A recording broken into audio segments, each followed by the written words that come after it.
Would I buy this again? Hi there, my name is Zach, and I have the goal of reaching the Brisbane Olympics 2032 marathon. Now, as you can see on the screen right here, these are my current PBs, and I'm a long way from making that dream a goal. But I'm hoping, with a lot of determination, patience, and hard work, that I can make it. I would love it if you guys could join me on my journey to go from a below average runner, to a pro. With that said, let's get into today's video. Welcome back to another lovely spring morning. I started off with some thermals, which you can probably see around my waist, but I've already taken them off. It is so lovely and warm. I didn't actually need them, I did it just to be sure, but it's like 10 degrees. Oh, lovely. Now I'm out here on my recovery week long run. So it'll be an hour 45. I want to do probably 240 watts, nice and easy. I'm ahead of that now, doing about 250. And I'm doing this run in my new Novablast 5s from ASICS. In this video, I'll go through my first thoughts. Now this is my second run, and then the first one was a couple of days ago, where I did my tempo session. It was a bit easier than tempo because it's recovery week, so I've dialed down the efforts. But that was the session, it was a tempo session. And I think my thoughts from that correlate well with my thoughts so far from this run. So I bought a size 45 EU. I've been using EU sizing since I was a cyclist, so I find that's the best. Very accurate and very much true to size. Perfect fit, which is not always the case with ASICS. Maybe it's just their apparel, but they oversize it too much. So I'm wearing a medium pants, but they said I should be in the extra large. I'm glad at least the shoe sizing is correct. Now I got the Novablast in these lovely black and orange colorway. My son's favorite color is orange, so I'm just gonna say I got it for him. It's lovely. I don't know why anyone would want to go like a white or black shoe. You gotta go the colorful ones. Gotta show off. Now it also matches my stride. Stride's black and orange colorway too, so they kind of match together, which is nice. The first thing I noticed when I put the shoes on was that your foot really feels like it's inside the foam. It feels like you're really inside the shoe. This is the first time that's happened to me. All my other shoes feels like you're kind of on top rather than in. And that's the same with like a proper bike fit for cycling. You're supposed to feel like you're one with the bike rather than just on top of it. And that's how I feel with these shoes. So it's a bit of a weird feeling, but I think that's how you're supposed to feel. It's how a good fitting shoe should feel. Now, why did I buy this shoe? I've seen so many reviews online and they call it a daily trainer. So basically, something you could use 7 days a week. I mean, you shouldn't, because you need to give the foam some time to rest after each session. But like a do-it-all, maybe not perfect at everything, but pretty good. I'm going to go into that because I'm not so sure I agree with that description. Now, how much did it set me back? The shoe cost me 240 bucks. I was looking at the Sydney Marathon version. That was 250. Now, I did come to the conclusion that I haven't run the Sydney Marathon, so I don't deserve it. Next year, if I run it, I have put my name in the ballot. So I'm just looking at a Maggie, just flew straight past me, trying to make sure it doesn't swoop me again. Yes, I got my name in the ballot for the Sydney Marathon, and if I complete it, when I'm over there, I'll go buy the Sydney Marathon version as my training shoe. Here's another little bugger. Is he gonna come after me? Singing a song of death. Yeah, anyway. So I got the black and orange version, and I like the way it looks. What I've noticed is the foam is very soft. Now this compares to all the other shoes I've had, where the foam has been very more solid, and that seems to be the trend of what I've been hearing and seeing online about shoes, is moving away from the hard foams towards more softer versions. I was pretty keen to try out the Novablast because they're like a super trainer apparently, but they're even softer. I'm not that big a fan of the soft foam. I'll go into it a little bit later, but I prefer my foams a bit harder. So for now at least, the Novablast is off the table.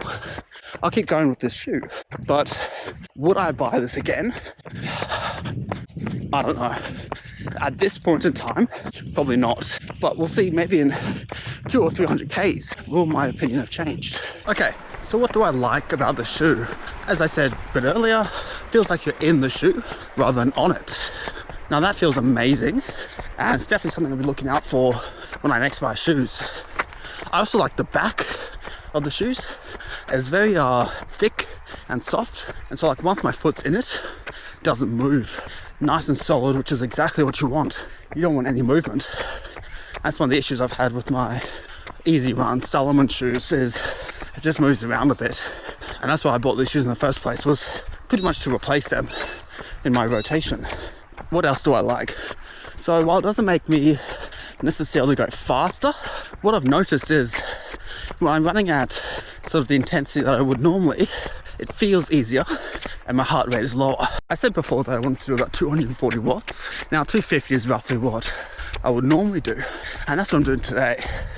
But my heart rate would be so much higher. It's currently in the mid 140s. Well, normally it'd actually be a bit the high 140s to low 150s. It really shows that the foam is really helping with keeping it easier for a bit of a harder effort. Now on that hard efforts, so as you guys know, I'm a bit of a heavier runner, so I'm about 94, 95 kilos. I'm on track with my weight loss journey. Actually, I'm probably a couple of months ahead of where I really want to be for now. So on my run on Thursday, I did 2 little pickups. So I did one at about roughly 5 minutes per K, and then a minute at 4:30. The shoe just couldn't do it. I don't know why. It just felt really clunky and just like inefficient. It was very painful to do those 1 minutes. Whereas even my other shoes, you know, the ones that are not that great with the harder foam, felt significantly easier than these shoes. Now, not just the hard efforts, but when I look at the easy stuff. So if I were to do my recovery run, so that was about 9 minutes per K, which is slow, I know, but it's recovery.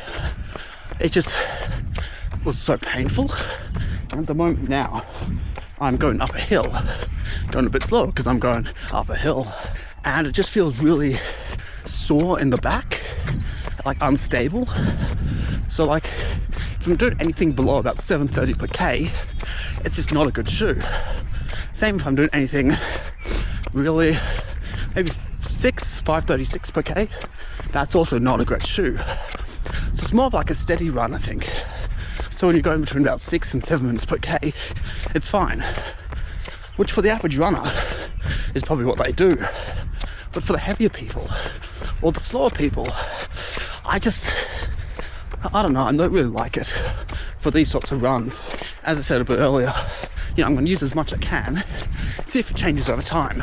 But my first impressions are, honestly, not that great. I'd love to know your guys' thoughts. Any of you guys that have got these shoes, do you like them? Do you not like them? Would you buy them again? What are your thoughts? Does it work for your paces? Are you a bit of a lighter runner? There's so many different variables, and so there's no way you can say that any shoe is perfect for everyone. Everyone's individual. It's the sun's just coming up, well, it's a bit up, and it's about 6:30. I think next week is next Sunday's daylight saving. Next Saturday's my last early morning run.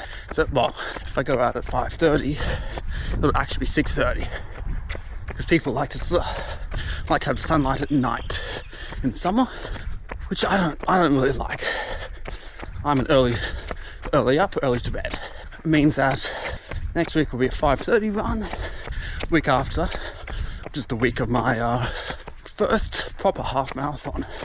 I did the 70.3 triathlon back in Feb 23, but the half marathon was off a swim and off a bike, so it's not really representative of what I can do just running. But I'm keen to try that out. So next week on the channel I'll do a race week vlog video, I think, showing you what I do in prep for a race week, and then the week after I'll do the Goulburn race. So if that sounds like something you'd like to see, please make sure you like and subscribe, and I'll see you guys on the next one.